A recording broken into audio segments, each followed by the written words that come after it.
ആദിലയും നൂറയും സംസാരിക്കുന്നത് കേട്ടോ. Ticket finale കരസ്ഥമാക്കിയതിനു ശേഷം ഇവരുടെ കൊച്ചു വർത്താനങ്ങളായിരുന്നു. നമ്മളൊരു വീടോ ഫ്ലാറ്റോ വെച്ചാൽ ഇത് കാണുന്ന പാകത്തിൽ നമുക്ക് വെക്കണം.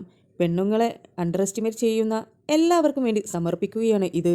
നമ്മൾ പെണ്ണുങ്ങളാണ്, നമ്മളെക്കൊണ്ട് ഒന്നും കഴിയില്ല എന്ന് പറഞ്ഞവർക്കുള്ള മറുപടിയാണ് ഇത്. നൂറ പറഞ്ഞു, എനിക്ക് ആകെ റിലേ പോയി ഇരിക്കുകയാണ്, വിശ്വസിക്കാൻ പോലും കഴിയുന്നില്ല. ടിക്കറ്റ് ഫിനാലെ എനിക്ക് കിട്ടിയോ എന്നായിരുന്നു ആദിലയോട് ചോദിച്ചത്. I am very happy. അപ്പോൾ ആദില പറഞ്ഞു, നീ ശരിക്കും ഇതിന് ഡിസേർവ് ആയ ആളാണ്. നീ പറഞ്ഞിട്ടില്ലേ നീ ചെയ്യുന്നതൊന്നും ഇവിടെ ആരും കാണുന്നില്ല എന്ന്. അവർക്കുള്ള മറുപടിയാണിത്. നമ്മൾക്ക് പറ്റുന്ന മാക്സിമം ട്രൈ ചെയ്താൽ അത് നമുക്ക് തന്നെ ലഭിക്കും. ആത്മാർത്ഥമായി പരിശ്രമിച്ചാൽ ലോകം അത് നമ്മുടെ കാൽക്കീഴിൽ കൊണ്ടുവന്ന് വെച്ചു തരും. I am so proud of you എന്ന് പറഞ്ഞുകൊണ്ട് രണ്ടുപേരും കെട്ടിപ്പിടിക്കുകയും ഉമ്മ വയ്ക്കുകയും ചെയ്യുകയായിരുന്നു. ശരിക്കും നൂറയുടെ ഈ സക്സസിൽ ആദിലയ്ക്ക് വളരെയധികം സന്തോഷമുണ്ട്. കാരണം നൂറയെ ജയിപ്പിക്കുക എന്ന ഒറ്റ ലക്ഷ്യമായിരുന്നു ആദിലയ്ക്കുണ്ടായിരുന്നത്. ആദില ജയിച്ചിട്ടില്ലെങ്കിലും നൂറ ജയിക്കണമെന്നായിരുന്നു ആദിലയുടെ ആഗ്രഹം.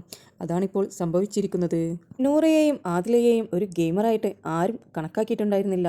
അവർക്കുള്ള മറുപടിയാണ് ഇത്. എപ്പോഴും ആദില നൂറയുടെ ഷാഡോ അല്ലെങ്കിൽ നൂറ ആദിലയുടെ ഷാഡോ, വീക്ക് ഗെയിമർ എന്നിങ്ങനെ പറഞ്ഞവർക്ക് മുന്നിലുള്ള ഒരു വലിയൊരു മറുപടി തന്നെയായിരുന്നു ഇത്. എന്തായാലും ടിക്കറ്റ് ഫിനാലയിൽ നമ്മുടെ നൂറ കയറിയിരിക്കുന്നു. നിങ്ങൾക്ക് ബിയുടെ പുതിയ അപ്ഡേറ്റ്സ് അറിയാൻ താല്പര്യമുണ്ടെങ്കിൽ എൻ്റെ ചാനൽ സബ്സ്ക്രൈബ് ചെയ്ത് സപ്പോർട്ട് ചെയ്യുക.